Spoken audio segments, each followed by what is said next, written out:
ভাবে বিয়ে করছিলাম আমি ঠিক হ্যাঁ হালাল ভাবে বিয়ে করছো, বিয়ের কাগজ তো দিলা না, বিয়ের কাগজটা কোথায়? হ্যালো, আসসালামু আলাইকুম। খুশি।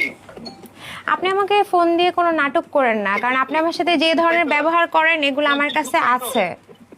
এই অভিনয় করছি, তোর তোর কথাগুলো আমার রেকর্ড করা আছে, তোর তারা নেই। কোনো সমস্যা নাই, তুমি তো আমাকে জোর করে মেরে রেকর্ড করাইছো, তুমি তো এটা জানোই না।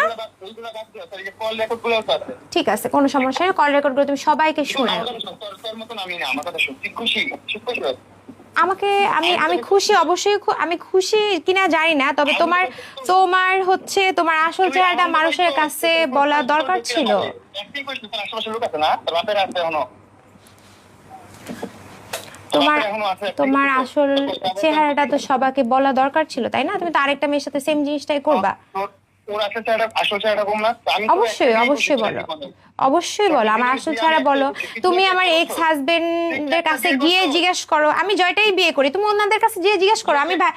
আমি জার্নালিস্ট ভাইয়াদেরকেও রিকোয়েস্ট করবো ওনারা যাতে যে আমার এক্স হাজবেন্ডের কাছে আমার খবর নিয়ে দেখে। বিয়ের 4 দিন থেকে মাইর খাইছো, সোহাগের লেগে যে প্রশ্ন নাই কেন? তুই সোহাগের যে একটা এটা প্রুফ করো, যদি এটা হয়ে থাকে তাহলে তো ভালোই। তুই আর তোর মা মিল্লা। এখন তুমি কি নতুন গেম বানাইতে চেষ্টা করতেছো? না না, গেমের কিছু না, আমি তোর মতন মিডিয়ার কাছে এসে করেছিলাম। না না, সমস্যা, তুমি মিডিয়ার কাছে বলো, আর তুমি যদি এটা প্রুফ করতে পারো, তুমি আমার কাছে কালকে টাকা চাইলে না 1 কোটি, আমি তোমাকে 1 কোটি টাকা দিব, তুমি যদি এগুলা রং জিনিস প্রুফ করতে পারো। কবে দিবি? তাহলে কি তুমি টাকার জন্য এমন করতেছো?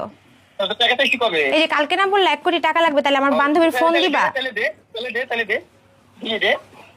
আচ্ছা, তাহলে আমার বান্ধবীর যে ফোন নিয়ে গেছে সেটা তাহলে দাম, তোমাকে টাকা দিব, সমস্যা নেই। মামুন, সব ফুটেজে আছে, তুমি চাইলেও ডিনাই করতে পারবে না। তোমার তোমার তোমার ভয়েস রেকর্ডও আছে, তুমি যে আমার।